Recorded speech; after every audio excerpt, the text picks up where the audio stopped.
The first signs. In the glitz and glamour of Hollywood, where smiles are rehearsed and appearances are everything, no one ever suspects that the strongest ones are often the ones breaking silently inside. Sandra Bullock had mastered the art of holding it all together. Red carpets, interviews, laughter on set. She did it all with a glow that made it impossible to guess she was falling apart behind the scenes. It began subtly. A missed call here, a forgotten line there. Keanu Reeves noticed first, not because anyone else failed to care, but because he always saw through the mask Sandra wore. They'd known each other for decades, their bond deeper than fame could measure. He had always respected her space, but when she stopped replying to his texts for 3 days in a row, his instincts kicked in like a quiet alarm bell that never stopped ringing. Sandra was working on a film set in Vancouver, a drama about loss and redemption. Fitting, given what she was privately dealing with. Her body had been showing signs for weeks, fatigue, chest tightness, blurry vision, but she'd brushed it all off, attributing it to jet lag, stress, or the demands of her career. After all, she was Sandra Bullock, America's sweetheart, the resilient one, the woman who never backed down. But bodies have a way of forcing you to listen. The collapse happened at dawn on the 12th day of shooting. Sandra had arrived on set earlier than everyone else, wanting to rehearse a particularly emotional monologue. The crew arrived to find her slumped against the studio wall, unconscious, with a script still clutched in her hand and a cup of untouched coffee on the floor beside her. The air turned thick with panic. Calls were made, paramedics arrived, cameras were abandoned. And as the ambulance doors shut with Sandra inside, the city outside continued to move as if nothing had changed. Keanu was in Lowe's Angels when he got the call. He was reading a book by the window of his modest home, not a mansion, but a place filled with books, guitars, and quiet. His assistant hesitated before saying the words. "Sandra, she collapsed. They've taken her to St. John's Medical Center in Vancouver. It's serious." He didn't speak, he simply stood up, grabbed his coat, and left. No camera crews, no social media posts. Just Keanu on the next flight to Vancouver, holding something in his hand, a small photo from the set of Speed, their first movie together. It had been inside his wallet for years. In the hospital, Sandra was stable but unconscious. The doctors couldn't say much. Stress, exhaustion, maybe something more. They needed to run tests. Her assistant hovered outside her room, pacing, fielding calls from media, directors, and publicists. And then Keanu arrived. There was something unshakable about the way he walked into the hospital. Not like a celebrity, not like a friend, but like someone who had already made up his mind to stay until she opened her eyes. He didn't speak much to anyone. He just asked to see her, and when the nurse tried to explain hospital policy and visitor restrictions, he simply whispered, "She's family," and somehow that was enough. When he entered her room, the weight of silence hit him harder than any line he'd ever delivered in a movie. There she was, Sandra, tubes, monitors, pale, still, vulnerable. He sat by her bed, took her hand, and for the first time in a long time, he didn't know what to say. Not because there weren't 1,000 things he wanted to tell her, but because in that moment, none of it mattered more than just being there. And then he whispered, "You've carried the world for too long, Sandy. Let someone else carry you now." Word spread quickly. The media had already caught wind of her hospitalization, but no one knew just how serious it was. Fans flooded social media with prayers and memories. Directors and co-stars called in with well wishes, but Keanu, he never left that room. He brought her flowers she couldn't smell, read books aloud she couldn't hear, and played guitar softly by her bedside, hoping that maybe, just maybe, the vibrations would reach her somewhere deep inside. And then something changed. On the 4th night, the nurse on duty noticed movement. Not dramatic, not sudden, but enough. Sandra's fingers twitched, her eyelids fluttered, the machines beeped a little faster. Keanu leaned in. "Sandy," he whispered. Her lips barely moved, a single word, "You came." And in that fragile moment, something in Keanu's heart cracked wide open. This was only the beginning. Because what followed would not just be a story about illness or recovery, but a revelation of everything they had hidden, buried, and left unsaid over the years. Their friendship, their pain, their missed chances, their truth. And the world, unknowingly, was about to witness a love story far more powerful than fiction. Whispers in the silence. For the first time in years, Sandra Bullock wasn't on a set, wasn't preparing for an interview, wasn't answering questions with grace or flashing her signature smile. She was lying in a hospital bed, not because of a role, but because her body had surrendered. And for the first time, the world outside her career, her fame, and her responsibilities was starting to notice something even more powerful: who would stand beside her when the cameras weren't rolling. As the doctors continued their testing, ruling out stroke, checking for neurological irregularities, and consulting specialists, Keanu remained a constant presence. He barely left her side. He turned off his phone, told his agent he was unavailable indefinitely, and refused any interviews or press inquiries that tried to fish for statements. "This isn't for the public," he'd said once firmly. "This is between her and me." The hospital room itself began to transform, not through decoration or design, but through the atmosphere that Keanu brought with him. He didn't speak much, but he brought warmth, patience, and presence. He brought peace. Nurses who had once hurried in and out began to slow down. Some would stop by for a moment longer just to observe the quiet bond that seemed to hover between the two of them like an unseen thread. It was unlike anything they had witnessed with other celebrities, who came in with entourages, bodyguards, or whispered arrogance. Keanu came in with nothing but a worn guitar, a copy of The Prophet by Khalil Gibran, and a small bag containing one of Sandra's favorite lavender oils, something she had once mentioned helped her migraines on set. He would read to her for hours, his voice steady and calm, not expecting her to respond, but believing deep in his soul that she could hear. Sometimes he would speak to her about the past, about funny mishaps while filming Speed, or about that afternoon they'd spent feeding pigeons outside a coffee shop in Prague. Other times he'd speak about life in a way that sounded like poetry, even when it was. About how time had a strange way of circling back. About regrets he never voiced. About his belief that we meet certain people in this life to awaken the deepest parts of ourselves. And sometimes he'd just sit in silence, holding her hand, as if that act alone could keep her grounded in this world.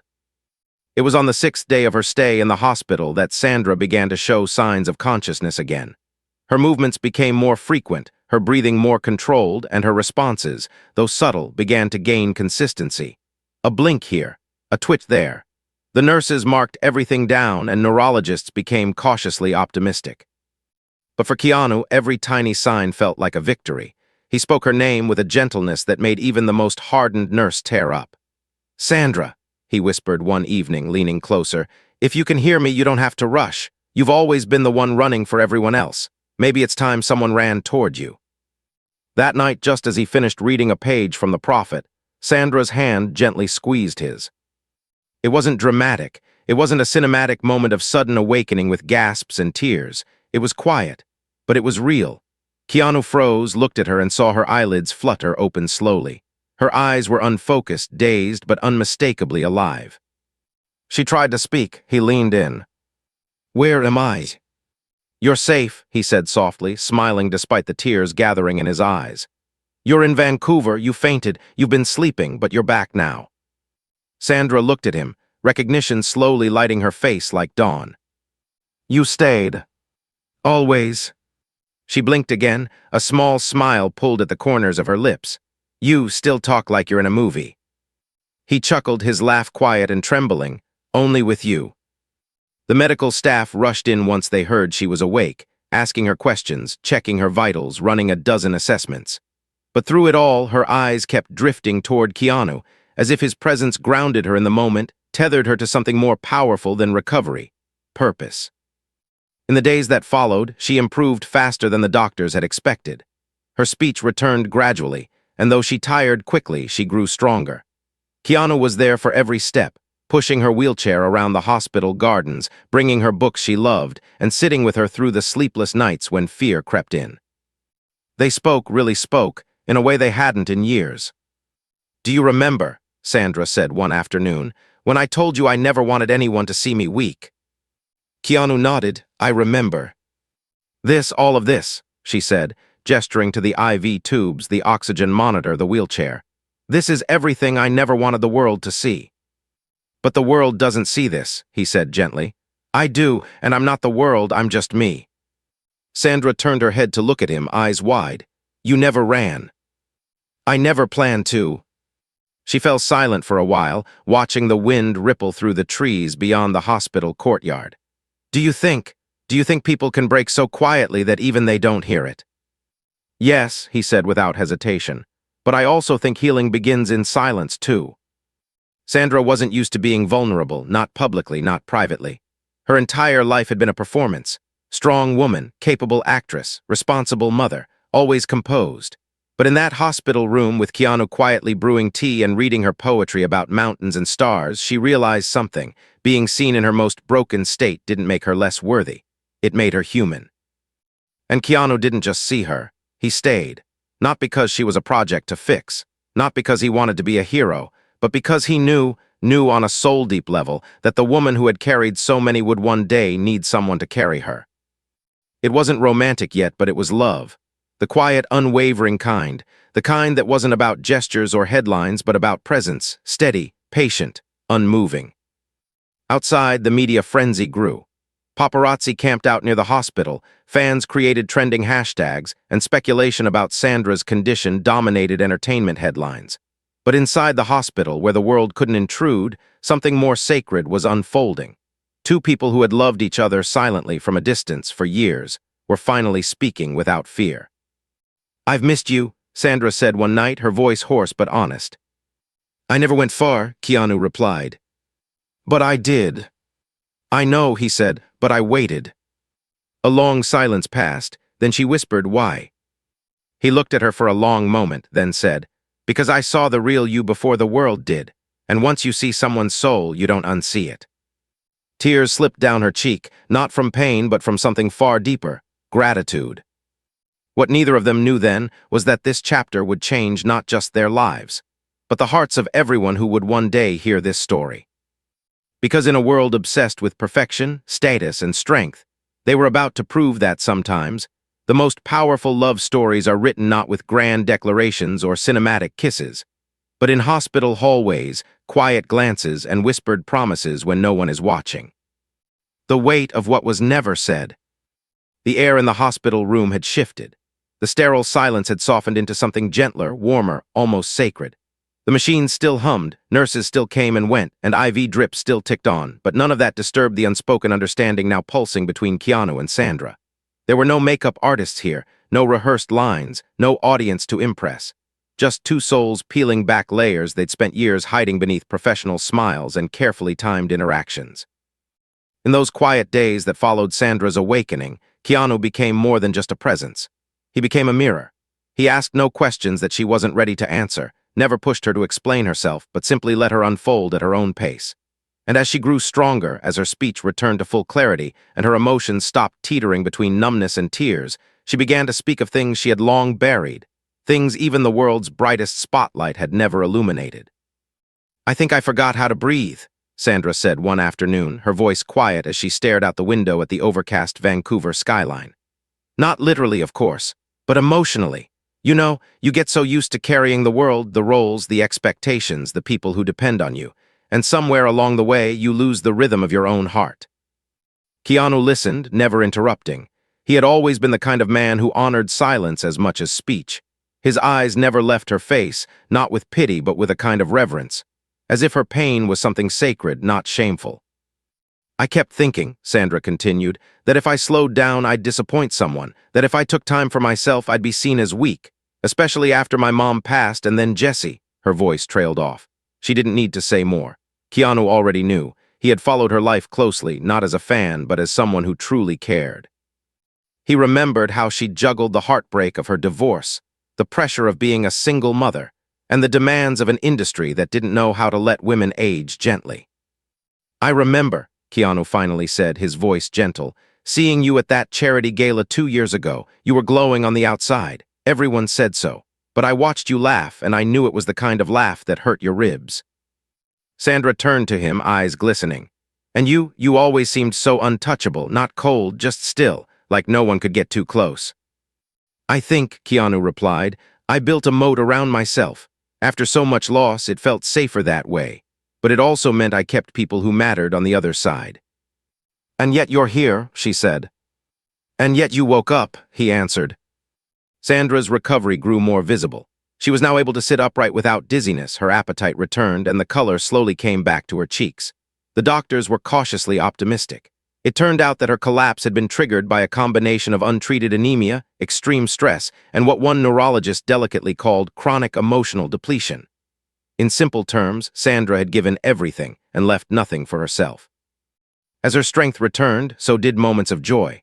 Keanu would sneak in her favorite dark chocolate and sit beside her as they watched old silent films on his tablet. They would laugh, not loudly but richly. And in between those shared smiles, something deeper took root. One evening, after the nurses dimmed the lights and the city outside glowed under a wet blanket of rain, Sandra turned to Keanu and asked the question that had been building in her chest since the moment she woke up. Why didn't we ever try? He didn't ask what she meant, he knew. She continued, all these years, all those shared projects, the stolen glances, the long phone calls at night, we were always just a heartbeat away from something more, but we never crossed the line. Keanu leaned back in his chair, exhaling slowly. Because I was afraid of ruining what was already perfect. But what if we were wrong? She asked, her voice steady despite the tremor in her fingers. What if we missed something that was meant to change everything? He looked at her then, really looked at her, not as the Sandra Bullock the world saw, but the woman beneath the fame. The tired woman who had loved hard, lost much, and still carried warmth in her voice. The woman who had once rescued a friend's dog without hesitation. The woman who had slipped away quietly into collapse because she didn't want to bother anyone with her pain. Sandy, he said, voice low and raw, I think we both thought we had time. The truth of that statement hung in the air like fog. Time, that cruel illusion that always feels infinite until it's not. They had danced around the edges of something powerful for decades. Chemistry that directors noticed. Conversations that never felt forced. Unsaid things that never disappeared, only deepened with silence. Now in this room filled with beeping machines and the faint scent of antiseptic, that window of time had narrowed. And yet it wasn't too late. Not yet. I didn't collapse because of a scene, Sandra said suddenly, tears threatening again. That's what they think, that I overworked myself on set, but it wasn't that. It was everything. All the years of pretending I was fine, of putting everyone ahead of myself, of being the strong one always. I broke because I forgot how to need. Keanu didn't say anything at first. Instead, he reached across the bed and placed her hand between both of his. You don't have to explain it to me, he said finally. I understand it more than you know. Sometimes strength isn't the absence of weakness. It's carrying your pain in public and still finding the courage to smile. Sandra looked away, overwhelmed. But Keanu wasn't done. And sometimes, he added softly, love doesn't arrive as fireworks or fanfare. Sometimes it comes as a man who brings you tea, sits with you in silence, and waits for you to come back to yourself. Later that night, long after the nurses had done their rounds, Sandra sat up in her bed and watched Keanu sleeping in the chair by her side. His head was resting on his folded arms, breathing slow, his hair falling over his forehead in that disheveled way she'd always found endearing. There were faint lines under his eyes, and his shoulders slumped slightly from the weight of worry he carried quietly. She studied him for a long time, a realization blooming inside her like a truth she could no longer ignore. She loved him, not the way the tabloids speculated, not the fleeting infatuation of co-stars, but a deep, soul-woven love that had grown slowly, silently through years of trust, kindness, and respect. A love that had waited patiently for the right moment. And maybe, just maybe, that moment had come. She reached for his hand, squeezing it gently. Keanu stirred, blinking. Hey, he whispered, everything okay? Sandra nodded, her eyes shining. I didn't want to wait any longer. For what? He asked, confused. To say thank you, she said. For staying, for showing me that sometimes healing starts with letting someone else love you back. Keanu didn't speak. He only nodded, eyes misty, before reaching up to gently brush her hair behind her ear. In that instant, no words were needed. Because everything they'd ever left unsaid was finally beginning to find its voice. The space between heartbeats. There are moments in life so quiet, so fragile, that they become permanently etched into memory, not for their grandeur, but for their stillness. That hospital room had become such a place. It was no longer just a recovery space. It was a sanctuary, a place where hearts were no longer performing, but simply learning how to feel again. For Sandra and Keanu, the days that followed weren't about dramatic declarations or sudden epiphanies. Instead, they were filled with a rare kind of intimacy, the kind built from being deeply present in someone else's healing. The doctors had cleared Sandra for partial mobility and physical therapy had begun. Each step, though slow, was a victory. But as her body regained strength, her soul remained hesitant. Healing physically was straightforward, measurable, trackable, But emotional healing, that was different. That was where ghosts lingered. One afternoon, while Keanu helped her walk down the hospital corridor, Sandra paused by a window. Rain glazed the glass, blurring the outside world into a watercolor wash. Her fingers gripped the walker tightly, knuckles pale. "I used to believe," she said after a long silence, "that if I ever broke, no one would be there to catch me." Keanu stood beside her, steady as always. "I don't know why," she continued. "Maybe because I got too good at pretending I didn't need anyone. I thought needing someone was a liability, that in this industry, if you slow down, if you bleed, someone else will take your place." Keanu nodded, his eyes following the trails of raindrops on the glass. "That's the curse, isn't it? We're taught to outrun our pain, not feel it." Sandra let the silence settle again before whispering, "But you stayed." He turned to her, voice calm but firm. "Because I see you, not the actress, not the public image, just you." She looked at him, her eyes filled with a sadness that had lingered far too long. "I'm scared, Keanu." "Of what?" he asked gently. "Of living differently after this," she replied. "Of slowing down, of letting someone see all the parts I've kept hidden. What if I don't know how to do that anymore?" He reached for her hand, resting it lightly on top of hers. "Then let me help you learn." That night, Sandra couldn't sleep. The hospital ceiling stared back at her, sterile and blank. The shadows on the wall stretched longer than usual, and the sounds of distant monitors and night shift chatter only made her more restless. So she called out softly, "Keanu." He stirred from his recliner and sat up immediately. "Yeah."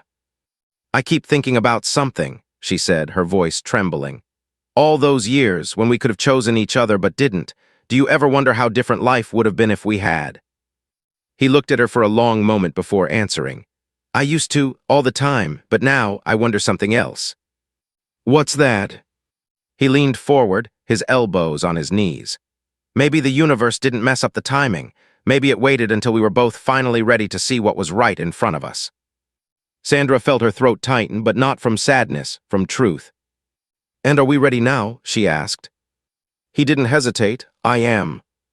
Her eyes filled again. "I think I want to be." The next day marked Sandra's final hospital evaluation before they'd consider discharge. Her recovery had accelerated, more so than anyone expected. But even the doctor noticed something deeper at play. "Your vitals are stable," the physician said with a smile. "But there's something else, your energy, your spirit. It's stronger than we anticipated. People don't bounce back this quickly from what you went through." Sandra glanced at Keanu across the room, who pretended to be immersed in a crossword puzzle. She smiled. Sometimes healing doesn't come from medicine alone. That afternoon, she was wheeled outside for the first time. The fresh air felt almost foreign against her skin. The city buzzed just beyond the garden walls, but in that courtyard it was just them. Keanu brought 2 coffees and sat beside her on the bench. "I've been thinking," Sandra said as she held the warm paper cup. "Dangerous?" he teased. She chuckled. "I've lived my whole life for everyone else, my fans, my team, my kids, my causes, and I'm proud of that, I really am. But I think I forgot how to live for myself." Keanu turned to her, nodding slowly.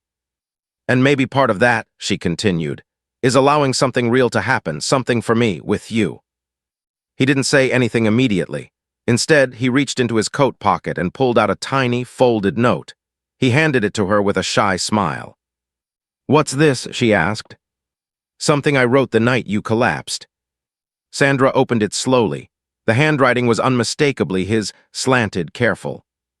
It read, "If she wakes up, I won't waste another minute pretending I don't love her." She looked up, eyes wide, heart thudding in her chest. "You wrote this before I even opened my eyes." He nodded. "I needed to say it somewhere." "And now," she whispered. He leaned in closer, his voice barely above a breath. "Now I want to live it."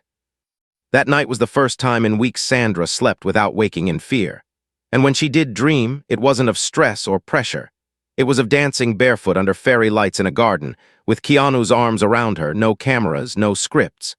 Just music, laughter, and the quiet certainty of being loved without condition. When she woke, the sun was rising. Keanu was still there, as always. But this time, she didn't see him as just a friend. She saw him as the man who had walked with her through the dark, who had chosen to sit beside her even when she couldn't speak, who had loved her without ever demanding it in return. And maybe, just maybe, it was time to finally give that love the chance it had always deserved.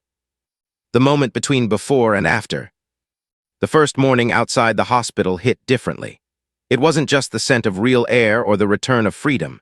It was the sensation of starting over, not as a performer returning to set, not as a mother returning to routine, not as a celebrity resuming the public role, but as a woman simply learning how to be present with her heart again. Sandra Bullock's discharge was handled quietly. No paparazzi ambush, no press statement. Keanu had arranged it all with the grace of someone who understood that healing is not a story for headlines but a sacred process to protect. A private car, tinted windows, no assistants, no entourage. Just him and her, quietly exiting through a back door of the hospital like they weren't two of the most recognized faces on the planet. He had found a place for her, a small lakeside cottage 2 hours outside of Vancouver. It wasn't glamorous, wasn't luxurious, but it was quiet, isolated, safe. There were floor-to-ceiling windows that overlooked the water, a wooden dock that creaked when you walked across it, and a fireplace that still smelled faintly of burnt pine from the last guests. Keanu had spent the last 2 days preparing it, stocking the kitchen with her favorite tea, laying out flannel blankets, leaving little handwritten notes in the books on the shelf, his favorite passages, bookmarked just for her. When they arrived, Sandra stood at the doorway, eyes wide. "You did all this?" she asked, her voice barely above a whisper. Keanu didn't answer with words. He simply took her hand and guided her inside. For the first 2 days, they said almost nothing. It wasn't uncomfortable. Quite the opposite, it was peaceful. They moved in sync, preparing simple meals, drinking tea on the deck, watching the sky shift colors as dusk folded into night. Sometimes she'd fall asleep by the window and wake to find a blanket draped over her. Sometimes she'd hear soft guitar strums from the living room, where Keanu played quietly to himself, eyes closed, lost in thought. And sometimes, late at night, they'd talk, about nothing, about everything. One evening, as rain tapped gently on the roof, Sandra broke the silence. "Do you think people can fall in love again, even after they've forgotten how?" Keanu was quiet for a long time before replying. "I don't think we ever forget. I think we just bury it, but the heart remembers." She looked at him, her voice softer now. "And what if we were never really in love with anyone else, just shadows of what we thought love could be?" He nodded. "Then maybe this is the first time we're meeting each other fully awake." As the days passed, Sandra began to feel pieces of herself returning, not the polished red carpet version, but the girl who once loved Sunday mornings, soft socks, and the smell of old books. She no longer wore makeup, didn't check her phone, didn't rehearse her words. And Keanu, in his gentle way, made sure she never felt the need to. They read aloud to each other, cooked meals without recipes, took silent walks by the lake, their footsteps matching. There was no agenda, no pressure. Just presence. And yet in that stillness, something deeper was growing. It wasn't rushed. It wasn't the romance of movies. It was something sacred, something built not on drama but on recovery. One night, as the fireplace crackled and the stars blinked overhead, Sandra curled up beside Keanu on the couch. They hadn't spoken in hours. The warmth of the fire had lulled them both into a quiet calm. "I was afraid," she said suddenly. Keanu looked down at her. "Of what?" "Of this," she said. "Of being happy, of letting myself be cared for. I kept thinking it was selfish, that I was supposed to be the strong one, the giver, the backbone." He turned to face her, his eyes steady. "But you're allowed to rest. You're allowed to be carried sometimes. You've held the world for so many others. It's time someone holds you." Her eyes filled, not from sadness, but from release. "Thank you," she whispered. "Not just for being here, but for seeing me, for not walking away." "I never wanted to be anywhere else," he said. The next morning, she woke before sunrise. The cottage was still dark, the world outside cloaked in a soft pre-dawn hush. She stepped outside, barefoot, and walked to the edge of the dock. The water was still, a perfect mirror of the pale sky above. And as she stood there, arms wrapped around herself, she realized she wasn't the same woman who had collapsed weeks ago. That woman was exhausted, hollowed out, struggling to keep up appearances. This woman, though still tender, still healing, was awakening. Keanu joined her moments later, coffee in hand, his presence quiet but grounding. "You're up early," he said. "I didn't want to miss this," she replied. They stood together in silence, the lake reflecting their silhouettes in the stillness. "I've been thinking," she said after a while. "Maybe this was the reset I didn't know I needed." Keanu nodded. Life has a way of making us stop when we refuse to slow down. Sandra smiled, and sometimes it sends someone to catch you when you fall. He looked at her, his voice gentle.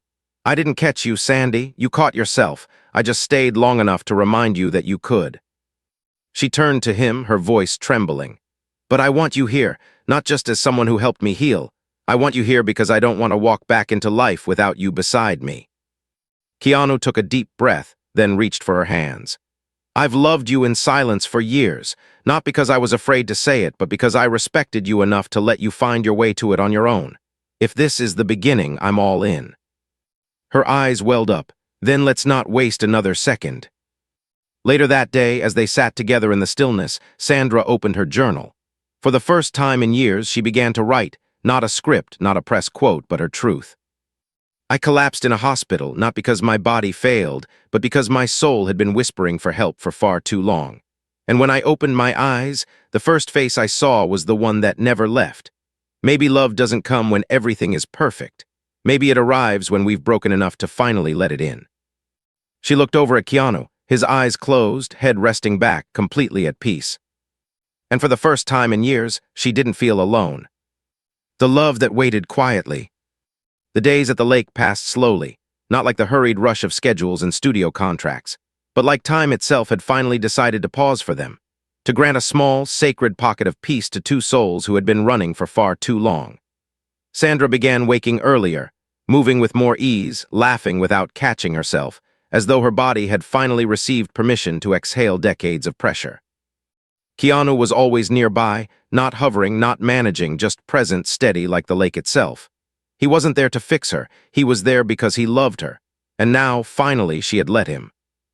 One morning, as she opened the curtains and the sunlight poured across the wooden floor, she found Keanu outside by the dock, barefoot, sipping his coffee, hair still messy from sleep. There was something poetic about how ordinary it all was. Not glamorous, not cinematic, just real. And it was in that realness that Sandra finally felt whole.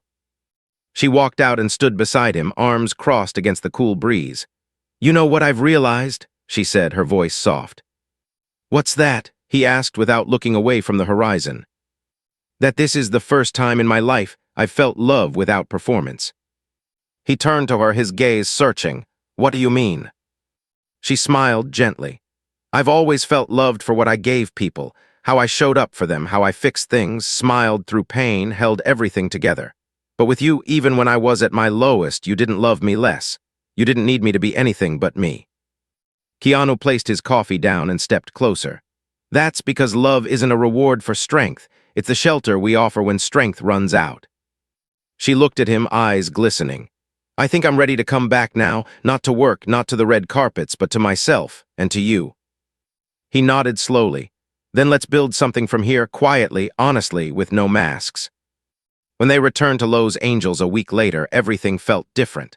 The noise of the city was still there, the rush of life resumed as expected, but the two of them were no longer swept up in it. They moved differently, more aware, more grounded, and they didn't announce their bond to the world with headlines or red carpet debuts. They simply began living it. The first glimpse the world got of this change came through a single candid photograph. Sandra and Keanu walking through a small farmer's market in Los Feliz, hands intertwined, dressed plainly, laughing over something no one else could hear. The photo went viral, not because of the fame it contained, but because of the tenderness it revealed. People weren't used to seeing celebrities look so human, so in love, so calm. But they didn't owe anyone an explanation. They owed it to themselves to protect what they'd found. Sandra declined multiple roles that came her way in the months that followed, choosing instead to stay present with her kids and with Keanu. They went hiking, cooked together, built puzzles, spent afternoons in bookstores, and took long drives with no destination. She began writing again, not scripts, but essays and journal entries. Pieces about burnout, about aging in the spotlight, about rediscovering oneself through stillness. She didn't publish them yet, but they were there. Honest, raw, filled with truth the world hadn't yet heard from her. Keanu, for his part, never tried to define the relationship. He didn't pressure, didn't push, didn't turn the love between them into a performance. He simply remained her constant. When she cried at night for no clear reason, he held her. When she wanted to be alone, he gave her space without sulking. And when she wanted to speak of the pain she still carried from past betrayals, he listened without judgment. One evening, several months after the hospital, Sandra stood by the balcony of Keanu's home, watching the lights of Los Angeles flicker like stars beneath a thick city sky. He came up behind her, wrapping his arms around her waist, resting his chin on her shoulder. "What are you thinking?" he asked. "That I almost missed all of this," she replied. "That it took me breaking open to finally let someone in." Keanu kissed her shoulder, lingering there a moment. Some doors only open after the storm. She turned around, facing him. And some people are the light you never knew you needed until everything else goes dark. They stood in silence, eyes locked. And without any grand proposal or dramatic gesture, Sandra simply said, "I love you." Keanu's eyes filled, but he didn't say anything at first. He just pulled her into him and whispered into her hair, "I've loved you through every version of you, even the ones you didn't show the world." A few weeks later, Sandra gave her first public interview since her collapse. It wasn't for a glossy magazine or a major network. It was a quiet sit-down with a female journalist known for sensitive, human-centered stories. There were no makeup artists, no publicists hovering, just Sandra in a simple blouse, speaking honestly for the first time in a long time. "I collapsed not because I was weak," she said, "but because I had spent years pretending I didn't need rest or help or care. I had built an image so strong that even I started to believe I wasn't allowed to fall apart." "And what changed?" the interviewer asked. Sandra smiled gently. "I stopped hiding, and someone stayed long enough to remind me that I was worthy of being loved, even in pieces." The internet erupted with support. Fans poured out messages of love, sharing how her story made them feel seen. Women, especially, resonated with the idea of being the strong one for too long. But what made the moment even more memorable was what happened after. Keanu, sitting quietly behind the scenes the entire time, walked over as the cameras stopped rolling. He took Sandra's hand, kissed it gently, and whispered, "Proud of you." The moment wasn't scripted, but it went viral. Not because of who they were, but because of what they represented. Two people, battle-scarred by life, finally choosing each other not because it was convenient, but because it was right. Months passed, and love became their rhythm. They still had their struggles, moments of doubt, insecurities from old wounds, but they faced them together. Their relationship wasn't perfect, but it was honest and sacred and entirely theirs. One night, sitting by the lake where everything had begun, Keanu turned to Sandra with a small velvet box in his hand. "I don't want to ask you for forever," he said. "I just want to ask you for every moment we're lucky enough to share." Sandra opened the box slowly. Inside was a ring, simple, elegant, unpretentious. She didn't cry. She smiled, reached for his hand, and said, "You already have it." And as the stars glimmered above and the water lapped softly against the dock, Sandra Bullock, once the woman who feared slowing down, finally stood still in love. With Keanu, with herself, with the life she nearly missed.